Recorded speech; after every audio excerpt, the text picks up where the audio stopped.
Местността Градище се намира в област Благоевград, в близост до главния път за Сатовча, на около 5 км източно от село Долно Дряново. Градище е едно от най-старите мегалитни светилища в Югоизточна Европа.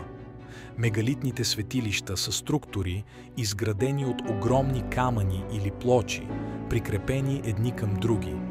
Някои от мегалитите са необработени и в естествената си форма, докато други са грубо обработени чрез дялкане с по-твърди оръдия на труда, като например такива от друг тип камък или бронз.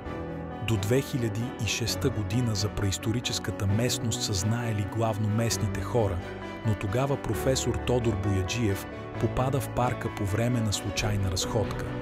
Той забелязва причудливите скални форми и привлича вниманието на негови колеги археолози.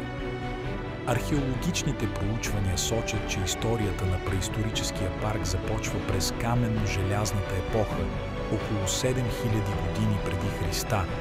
Открити са находки като издълбани в скалите, основи на култови сгради, оформени кръгове, стъпки, следи от религиозни ритуали и останки от обредни дарове. Те свидетелстват за тракийско светилище, създадено около 1000 години преди Христа, което е използвано и обитавано до 4-6 век. Още в началото на обекта Градище, вниманието ви се задържа на така наречената мушилка. Това са две огромни вертикални скали и един хоризонтален грамаден каменен блок върху тях, само той тежи около 6 тона, които обграждат мястото за промушване.